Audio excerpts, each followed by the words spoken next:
Hello and happy Easter to you. It's great to meet you here like this.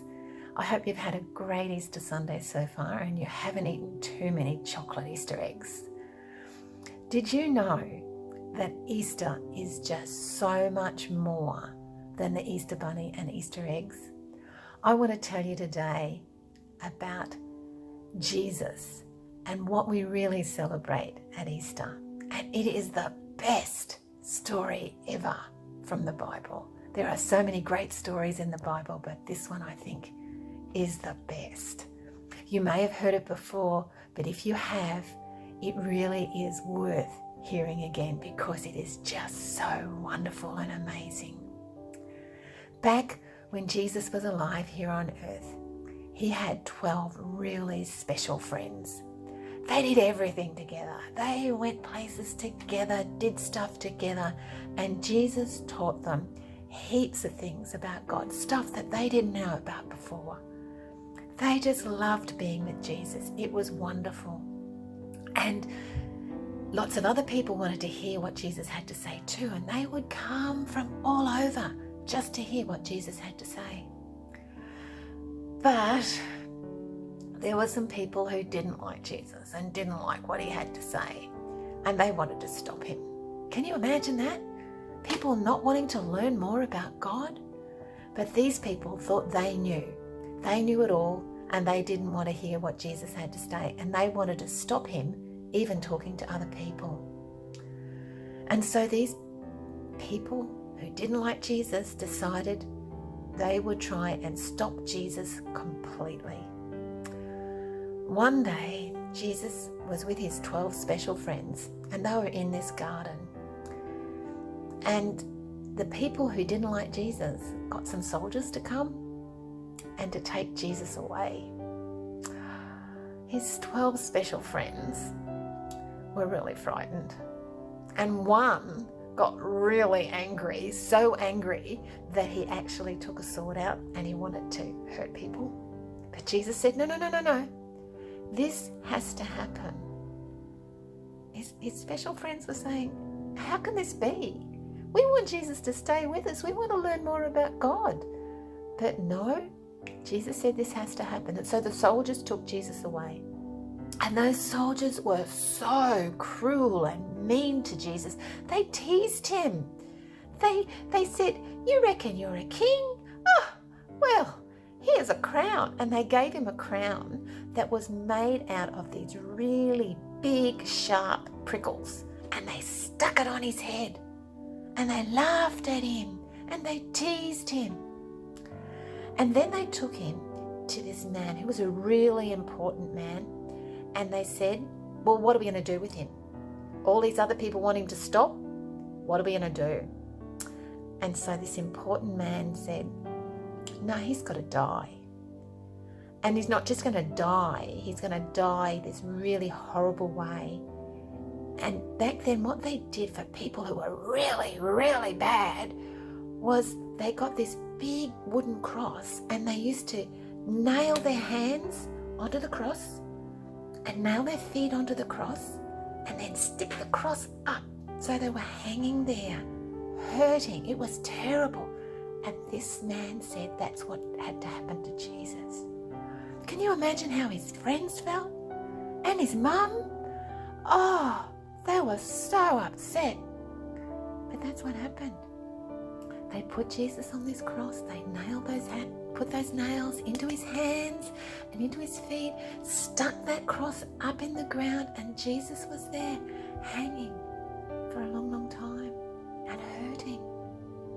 And his friends and his mum were there watching, crying, and then Jesus died. A really kind man came along and said he would take Jesus' dead body, and he would put it in a special cave. He wrapped it up very carefully in some very, very special sheets and put it in this cave. And then he got this big stone and he rolled it over the front of the cave, because that's what they did in those days. They didn't have places like we have now when someone dies.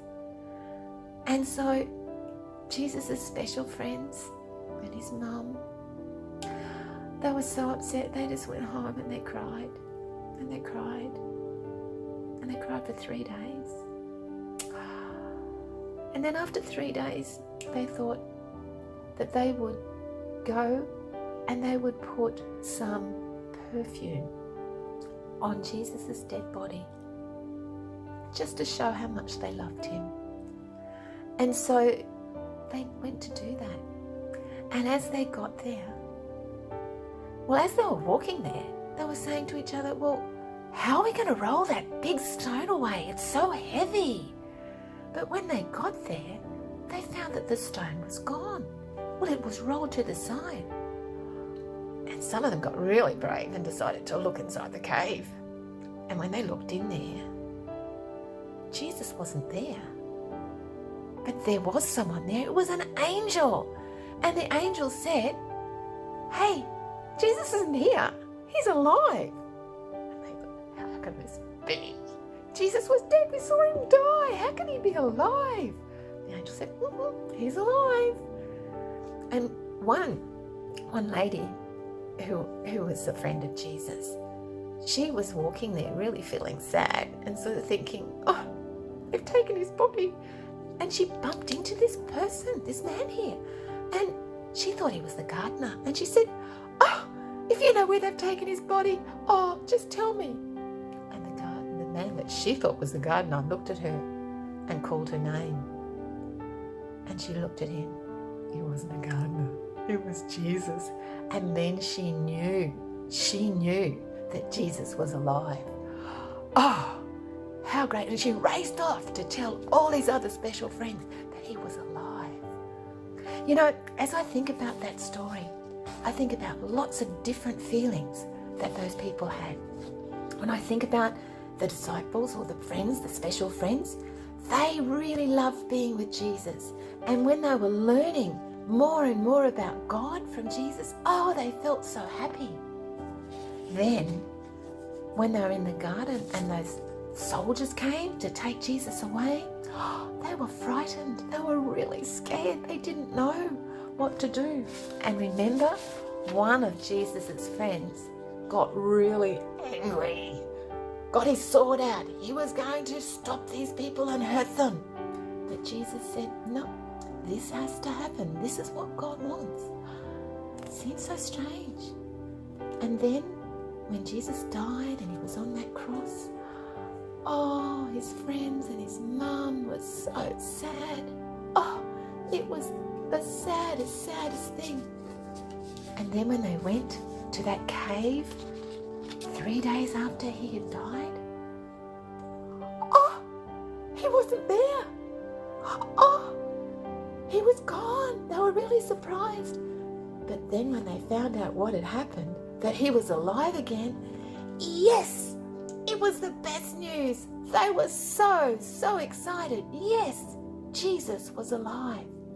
And that's the message. That's what we celebrate on Easter Sunday, that Jesus is alive. The best news ever. And Jesus is still alive today. Now, I want you to think about one way that you might like to do something to remind you that Jesus is alive. I've made a little bit of a cross. I found a paper bag that I'd got from a shop and I made it into a cross on a piece of paper. Now, you mightn't be able to read those words. It might look backwards, but it says Jesus is alive. So you could do that. You could make a cross like that. Or I went to the kitchen and I found some sticks that I put some meat on sometimes. And I decided I'd make a cross like that. And I would put a little note to go on the cross. And even though the writing is backwards, it says, Jesus is alive. If you don't have these things, you could go to the garden and you could get some sticks from the garden and make a little cross with a little sign that says, Jesus is alive. It's the best news ever. Thank you for joining me today. I'll see you another time. Bye.